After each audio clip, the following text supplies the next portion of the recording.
The moment is here, you can stop your search. It's Comics by Perch. Hey everybody, this is Perch. Let's read this mail. The New 52, The Legacy of Overly Complex Costumes, Overly Designed Costumes.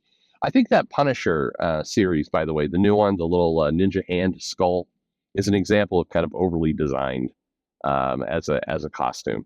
I continue to hear, and somebody wrote in and mentioned, after they listened to that Punisher video with Joe and I, that it's like, well, they had to get rid of that skull because there's a mandate to, with all the school shootings to have people running around with a skull. I still have problems wrapping my head around that. Just being honest, because it's absurd, and I think if as I've done videos in the past, the idea that like, hey, some white nationalists have adopted the Punisher logo, therefore, there's nothing we can do. We can't sue it off of them, so therefore we're going to have to change the logo. I just find that bizarre thinking, and it makes me kind of sad, to be honest. Mainly because, there's the white nationalists or any group, good or bad, adopt lots of things from kind of the Nike logo on the shoes to like, are the hardware stores supposed to stop selling green camo paint because a lot of people show up in kind of military gear and green camo? Is Home Depot supposed to stop selling tiki torches because some people in Charlotte once did that? I like that just seems bizarre to me. Full stop bizarre. And, as I pointed out in other videos, when the Punisher is running around, the logo on, paint trucks and all this other kind of stuff, am I to believe that this carpet cleaning service that has a Punisher logo on it is a secret white nationalist? I mean, I guess so. I mean, but is that what I'm supposed to believe? I don't believe it. I find it absurd. And as I've said before, I mean, a lot of people adopted the Punisher logo because it looks cool. It's an iconic skull, and it just that's it. It really isn't more complicated than that. It's not like the Punisher started like that. It's not like, and so Marvel thinking we've got to solve this problem again seems bizarre to me. But I don't know. Yeah, people are weird. People do their thing. But it makes me a little sad for kind of the mentality of the future. It's like, hey, the KKK. Okay, the symbolism of the KKK, began with that purpose. The Punisher began as an anti-hero character in Spider-Man. Those are not the same. And to me, the whole thing kind of comes down a little bit to like when the 4chan did the prank of the OK symbol meant white power, and all these people jumped on it. And there were schools like, if you see kids giving the OK sign, they might need to be suspended or talked to. It's like, okay, do not let lunatics claim basic things. And the way you don't let them claim basic things is you ignore it. If you see somebody, giving the OK symbol in a photo, you can kind of just ignore that. Unless the person is giving the OK symbol and then also holding a big Nazi flag and is at a rally that says white purity, then you pay attention to those things. But quite frankly, it's not the OK symbol that really should be drawing your attention. I don't know. I had a friend when I lived in Seattle.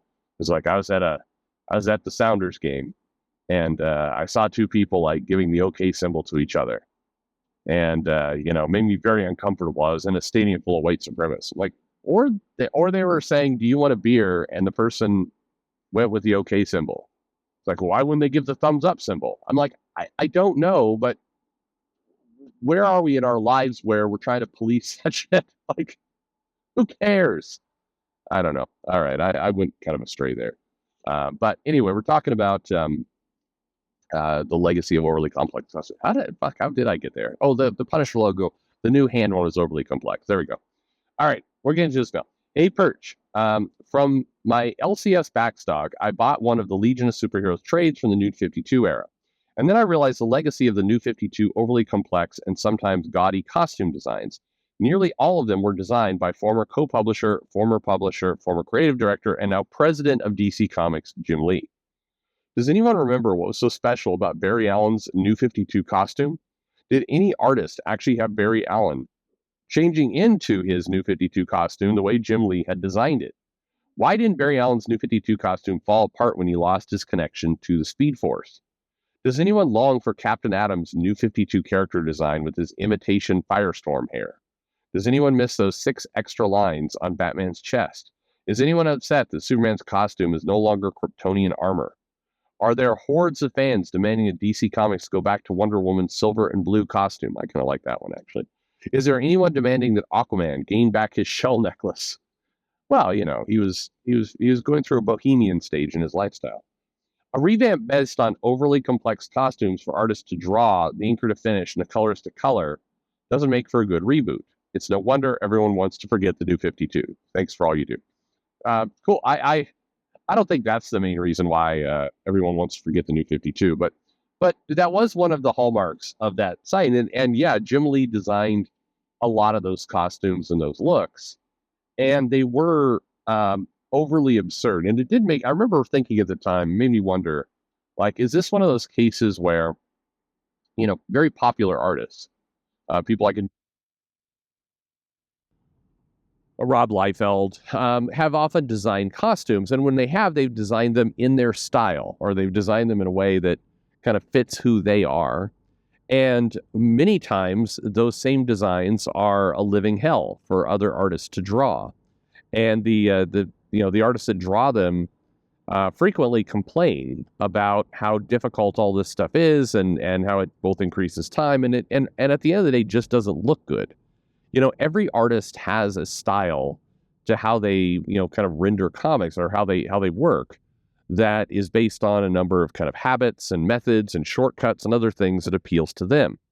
That's why, manga artists tend to stay consistent with the costume design, the character design, even if those costumes and characters are crazily over designed. It's still the same artist that's doing it, and so it works. They're stuck with their creation, but their creation works for them, so it all works out. Even there, I'd probably heresy to say, but Jim Lee had in addition to set of kind of costume design styles that were really him, he also had a set of poses. So again, let's see if I piss everybody off. I don't mean to, but if you look at Jim Lee's work, you'll notice over time that he has like a set of like a dozen poses that he uses for his characters, and he kind of just reuses those poses over and over and over again in terms of how the characters are standing, jumping, fighting, etc. It's a fairly limited set, and wonder upon wonders, his costumes, his art style fits those poses, and of course it would, because that's what he does. But if you take an artist like, I'll throw out George Perez as an example. Perez, on the other hand, has a million different ways that the characters get rendered, stand, and position, and everything else. I think Kevin McGuire is actually another one. Even though he's become known for covers where all the characters are slightly looking up in a crowd, he has a lot of different ways that he draws, renders, and has people. And so if you notice over time, I've come to appreciate a lot of artists that have a lot of different kind of layouts of the panel, and the characters doing kind of whatever it is they're doing, and kind of being very natural in how they do it. George Ha is another one that would also do a lot of kind of different ways people are standing, interacting. Anyway, I find it to be a more rich comic. But one of the problems you get when you have an over-rendered costume is a lot of those poses become infinitely harder to draw. It just doesn't make sense. Where's this shoulder panel supposed to fit next to the belt and the sword and the extra gun holster and the weird little helmet thing and the headband and the walkie-talkie that's glued onto the back? At some point you're like, okay, this is just difficult to deal with. But anyway, that's just kind of inherent to comics and how it all works. I think designing costumes and doing character design is an art in and of itself. And so you want to be very cautious about, who's doing what, and how, who you pick to do that job. Because you can quickly find yourself in a place where you get costumes designs are just not repeatable in any kind of sane way. and that's a problem for sure. But anyway, I guess I'll throw the question out to you. Like, what did you think of those new 52 costumes? Did you enjoy them? I felt a couple of them were good. Like I said, I liked Wonder Woman's actually. I always thought that design was pretty cool. I didn't like a lot of the overly armored kind of these some extra lines, extra kind of pieces that they were billed as being quote unquote more realistic. But I'm not sure they weren't. They weren't more realistic. They just look kind of, again, over designed and kind of silly. But that's my opinion. So what do you think?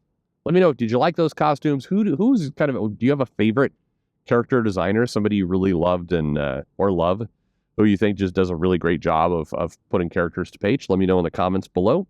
And thanks for listening.